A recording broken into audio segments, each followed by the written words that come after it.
Hello everybody. Reporters Without Borders have decided to make fools of themselves by declaring that Viktor Orban is among the 37 enemies of the free press, according to the latest list of such enemies apparently, in which they have included newcomers such as Vladimir Putin and the King of Saudi Arabia. Newcomers on their list also include Carrie Lam of Hong Kong, who surprisingly enough is in cohorts with the Chinese government apparently. Ooh.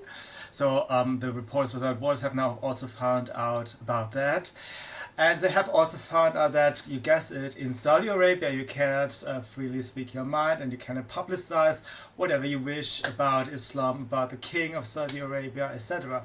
So super surprises on that list, and of course they have decided that Viktor Orban is one of the offenders against free speech. Now, I don't speak Hungarian, and I actually believe that their media coverage is actually also too one-sided. It favors more our conservative side, but I also believe that it is by and large too concentrated on one viewpoint, just the opposite viewpoint of what we get mostly in the Western world.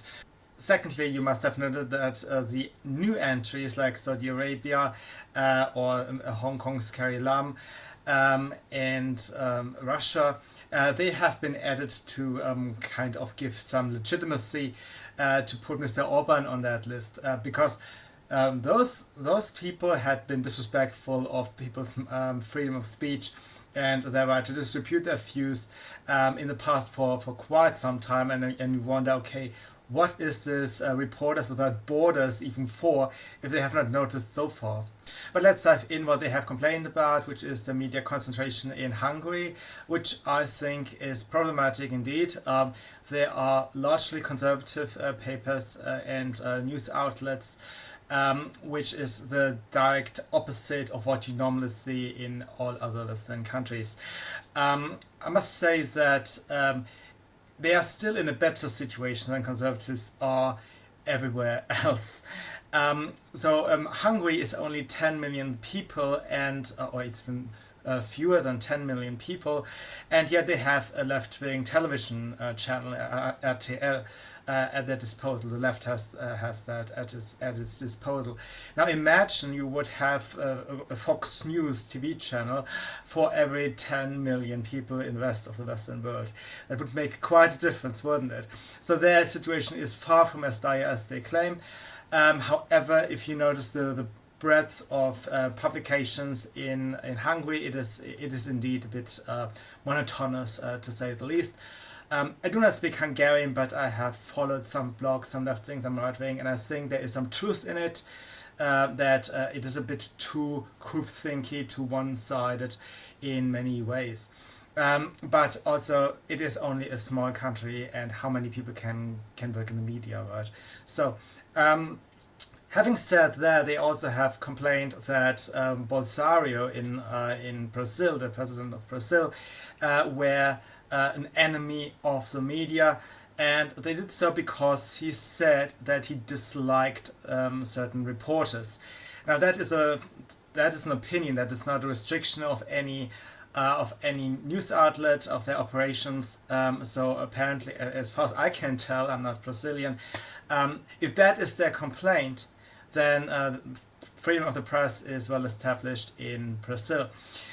Outside of that, in Brazil, people speak Portuguese, which is intelligible or mutually intelligible with a number of other Romanic languages, notably Spanish, Italian, etc. So the access of information people in Brazil have is very easily established. In Hungary, the situation is that Hungarians don't speak a language that is closely related to a lot of other languages. It is quite insular, actually. It is not related to the Slavic languages, it is not related to Germanic languages, etc. It's a quite isolated language. But on the other hand, that makes those less than 10 million individuals learn English quite eagerly, so they are not cut off everybody's views and information as you may think. Now that in and of itself does not mean that freedom of the press is established. For example, Mexico is a hot mess, as you probably know. You see reporters being murdered on a regular basis, and the operability of a media outlet in and of itself is a more important benchmark than the accessibility to information per se, because you do need truth diggers in every society, and they must have to look into your place specifically. So that would not be the only criteria. So possibly things are bad in Hungary or Brazil, but if it were, those were the points of criticism. But those are actually none of their allegations. Instead, they just say that, well, there is too much media concentration, and that Mr. Orban, or in Brazil, the president, does not like this or that reporter or this or that news outlet. I mean, you can share that view, particularly the first, that there's too much concentration of the media, and the views that are presented are too one-sided. However, that is nothing compared to what you see basically everywhere else. And we cannot live with these double standards. We have to clean up that everywhere else as well. I'm not saying that Orban is perfect. I'm just saying that we need to have a better situation on our parts of the world, and then, once we have improved to the point that we are better than Hungary, then we can put somebody like Mr. Orban on the list of the enemies of the press. Thank you for listening, and I'll see you soon. Bye.